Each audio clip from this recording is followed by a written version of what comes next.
नमस्कार, मैं आर्यन सिंह। आप देख रहे हैं न्यू डंका में आपका स्वागत है। दोस्तों, आज हम बात करेंगे एफएम को लेकर। पीएम मोदी ने 91 एफएम ट्रांसमीटरों का किया उद्घाटन। तो आइए जानते हैं।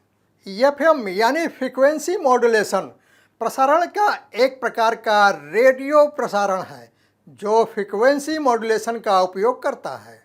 टेलीविज़न के आविष्कार से बहुत पहले रेडियो लोगों के मनोरंजन का एक साधन होने के साथ ही साथ संचार का माध्यम भी रहा है। आज भी बहुत से लोग रेडियो को एक महान मनोरंजन के रूप में जानते हैं और इसका भरपूर आनंद लेते हैं।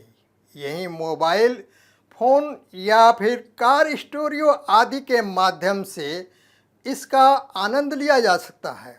भारत में कई अच्छे एफएम चैनल हैं जो टॉक शो और अन्य मनोरंजन कार्यक्रम प्रसारित करते रहते हैं। यह 18 राज्यों और 2 केंद्र शासित प्रदेशों में फैला है जो सीमावर्ती क्षेत्रों और आकांक्षी क्षेत्रों में एफएम रेडियो के माध्यम से बढ़ाया गया है। आपको बता दें कि देश 23 जुलाई 1977 में मद्रास से पहली बार एफएम का उद्घाटन किया था।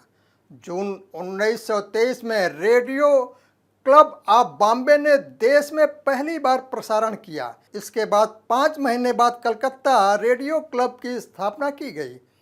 भारतीय प्रसारण कंपनी आईबीसी 23 जुलाई 1927 को अस्तित्व में आई। एफएम ट्रांसमिशन से बन रही इस कनेक्टिविटी का एक और आयाम है। देश की सभी भाषाओं और विशेष तौर पर 27 बोलियों वाले इलाकों में इन एफएम ट्रांसमिशन से प्रसारण होगा। प्रधानमंत्री द्वारा किए गए 91 एफएम ट्रांसमीटरों के उद्घाटन का केंद्रीय मंत्री अनुराग ठाकुर ने कहा, आज एक और कीर्तिमान स्थापित हुआ है। न्योमा में विश्व का सबसे ऊंचा यानी कि 4100 की ऊंचाई पर ट्रांसमीटर लगा है।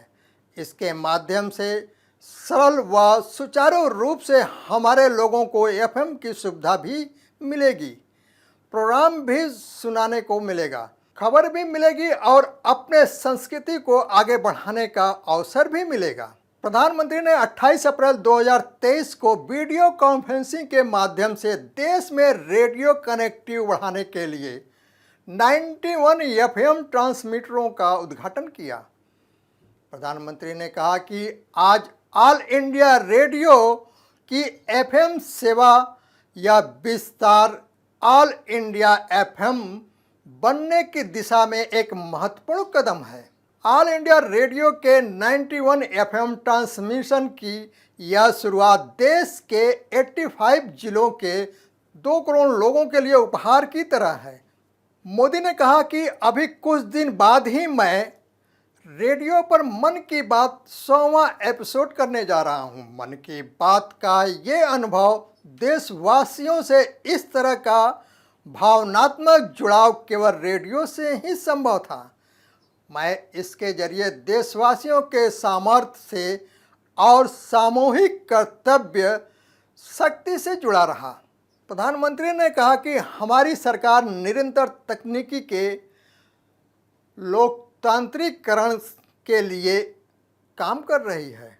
भारत अपने सामर्थ्य का पूरा इस्तेमाल कर रहा है। इसके लिए जरूरी है कि किसी भी भारतीय के पास अवसरों की कमी ना हो। आधुनिक तकनीकी तो सभी के लिए सुगम और कंफर्टेबल बनाना है, इसका एक बड़ा माध्यम है। उन्होंने कहा कि बीते वर्ष में देश में जो तकनीकी स्थापित हुआ है उसने रेडियो और विशेषकर एफएम को नए अवतार में गढ़ा है। इंटरनेट के कारण रेडियो पिछड़ा नहीं बल्कि ऑनलाइन एफएम और पॉडकास्ट के जरिए इनोवेटिव तरीके से सामने आया है। यानी डिजिटल इंडिया ने रेडियो को नए श्रोता भी दिए हैं और नई सोच भी दी है। प्रधानमंत्री ने कहा कि एफएम ट्रांसमिशन से बन रही एक कनेक्टिविटी का एक और आयाम है।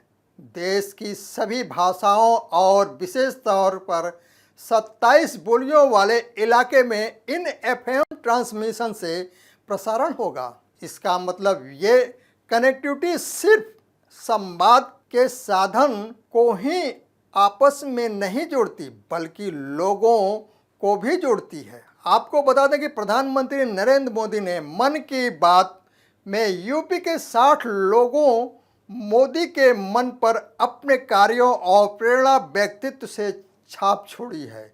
पीएम मोदी ने अपने मन की बात कार्यक्रम के पहले से 99 एपिसोड के बीच यूपी के करीब 60 लोगों का उल्लेख किया है, इसके कार्यों को सराहा है। लखनऊ राजभवन में मन की बात के 100वें एपिसोड के मौके पर ऐसे चुनिंदा लोगों को 30 अप्रैल को खास मेहमान के रूप में आमंत्रित किया गया है।